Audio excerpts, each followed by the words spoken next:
Você acredita em coincidência ou em sinal? Porque às vezes, o universo grita com sutileza. E foi exatamente isso que parece ter acontecido no último domingo, 20 de julho, às 22h34, o exato minuto em que Preta Gil partiu.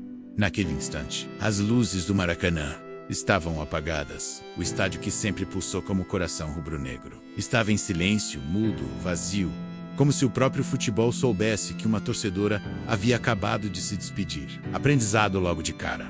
A gente corre tanto, fala tanto, briga tanto, por coisas que nem fazem sentido. Mas no fim, a vida mostra que o que realmente importa não é o que você fez para si, é o que você deixou para quem te viu com o coração. E Preta Gil deixou mais do que música.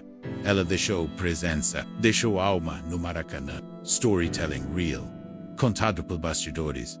O segurança da ala leste do estádio jurou que, pouco depois das 22h30, enquanto conferia as câmeras do sistema, percebeu algo incomum. As luzes da lateral apagaram por 6 segundos. Nunca tinha visto isso antes. 2 funcionários do campo, que estavam no setor de manutenção, também contaram que a energia oscilou por alguns segundos, mesmo sem falha elétrica registrada. O gerador de emergência não foi acionado.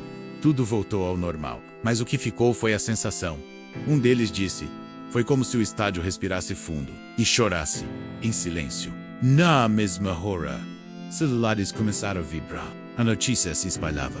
Preta Gil havia falecido em Washington, nos Estados Unidos. Agora, veja a coincidência. 22h34. No hospital americano, ela dá seu último suspiro. Do outro lado do mundo, o Maracanã mergulha numa breve escuridão. Coincidência? Ou o coração do Flamengo também sentiu? A teoria que comove a internet nas redes sociais. Torcedores começaram a apontar os detalhes. Um vídeo postado por um cinegrafista amador mostra o setor sul completamente escuro naquele horário. A legenda que viralizou dizia: o Maracanã sabia, o futebol também chora. Em minutos, a hashtag Preta Gil no Maraca ficou entre as mais comentadas. Páginas de torcida começaram a repostar a teoria ela se despedia. E o estádio calou em respeito às últimas palavras. E o silêncio que seguiu dias antes de partir, segundo pessoas próximas, Preta teria pedido algo simples.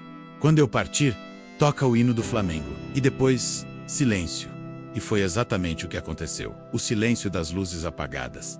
O silêncio do estádio vazio. O silêncio das almas que entenderam, sem palavras, o que havia acontecido. Lição que fica: você pode viver uma vida inteira fazendo barulho, mas o que define sua eternidade é o silêncio que você deixa. Preta não era apenas uma artista, era uma presença. E naquela noite, quando a luz apagou e o Maracanã se calou, o mundo entendeu que um ciclo havia sido encerrado. E por que isso mexe tanto com a gente? Porque todo torcedor sabe, o estádio é vivo. Ele sente, ele pulsa, ele responde ao que acontece fora das 4 linhas. E se você acha que isso é só superstição, olha os fatos. A morte confirmada às 22h34, as luzes apagadas exatamente nesse horário. A queda rápida da energia sem falha técnica. E o eco que ficou, mesmo no vazio, tem coisas que a razão nunca vai explicar. Mas o coração sente. A imagem final, imagine a cena. Tela preta, som de batimento cardíaco. Uma luz baixa desaparecendo. Fade com a frase: o Flamengo foi sua segunda pele. E em seguida, o hino do Mengão começando baixinho ao fundo. Uma vez, Flamengo.